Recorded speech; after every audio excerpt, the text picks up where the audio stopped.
മച്ചമാര് ഇത്തവണത്തെ ഇടപ്പള്ളി പെരുന്നാളിങ് വന്നെത്തിട്ടാ. അപ്പൊ പിന്നെ നമ്മള് പോവാണ്ട് എങ്ങനെയാ? നമ്മളെ ഇടപ്പള്ളി പെരുന്നാളിന് പോണതിന്റെ മുഖ്യ ലക്ഷ്യം എന്ന് വെച്ച് കഴിഞ്ഞാ അവിടെ കോഴി നേർച്ച നടത്തിയും അതിനങ്ങട് കറി വെച്ച് തിന്നാനും വേണ്ടിയാണ്.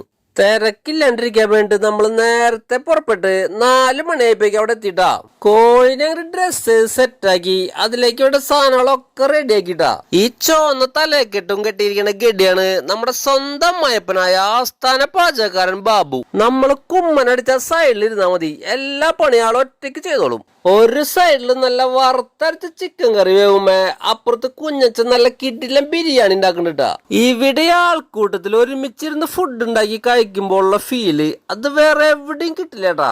സജീവേണ്ണ സുനിച്ചേണ്ണൊക്കെ ഫുൾ മൂഡ് ഓണാട്ടാ. ഇവിടുത്തെ പള്ളീനെ കുറിച്ച് പറയുകയാണെങ്കിൽ ഏഷ്യയിലെ തന്നെ ഏറ്റവും വലിയ സെന്റ് ജോർജ് ചർച്ച ഉണ്ടത്.